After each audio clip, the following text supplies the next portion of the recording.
Kofir inson mo'minga zulm qilyapti. Musulmonlar xor bo'lyapti hozir yer yuzida. Kofirlar zulm qilyapti. Hech kim jazosini bermayapti.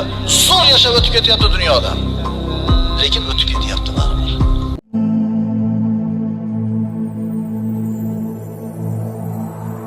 Musulmon bilan kofir da'volagani chiqdi. Kofir o'zini to'rini, o'zini xudosini atini aytib tashladi. Tortganicha to'ldirib baliq chiqdi. Musulmon tashlab Robbisini atini aytdi. Tortish baliq chiqmabdi. Kechgacha turibdi. Shomga borganda bir dona baliq tushdi. Allohga shukr deb baliq tortayotgan ekan tushib ketib qoldi suvga. Mo'min quruq qaytibdi. Kofir to'liq qaytibdi. Shunda shu mo'minga biriktirilgan muakkal farishta Parvardigorning oldiga chiqdi. Parvardigor mo'min banding, ertaga seni eslasa, seni halolingni halol, haromingni harom desa, shunaqa qilib qiynaysan. Bu kofir banding sendan boshqalarga ibodat qilsa, senga shirk keltirsa, shuni to'g'ri qo'yasan, shuni to'g'ri yuboradi bu, mo'min bo'lmaydimi? Alloh taolo shu farishtaga mana shu mo'minni qilgan sabr uchun oxiratda tayyorlab qo'ygan joyini ko'rsatdi. Farishta aytdiki, "Ey dedi, hech narsa emas ekan bu dunyoda mashaqqat dedi.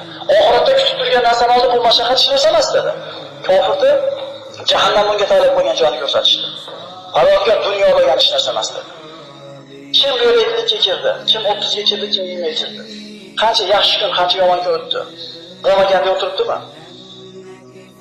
Hadislarda keladi, qiyomat kunida Alloh subhanahu va taolo bir bandani eng dunyoda hamma mashaqqatida yashagan, yoqasi oqarmagan, bir yorug' kun ko'rmagan bir odamni jannatga bir marta solib chiqarlar ekan. Shunda 14 kunlik Badr kechasidagi oyliq chiroyli bo'lib chiqadi deydi.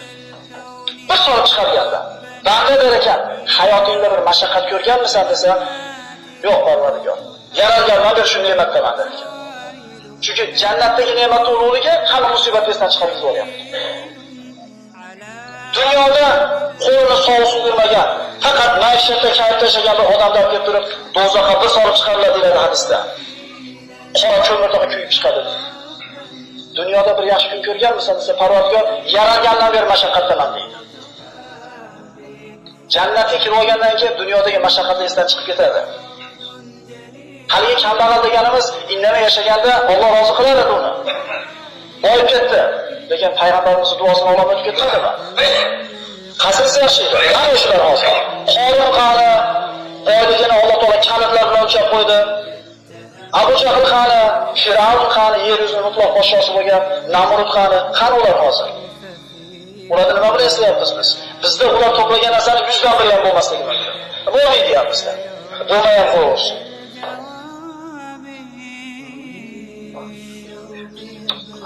Ayyub alayhisolamning qissasidan Allohning qazosiga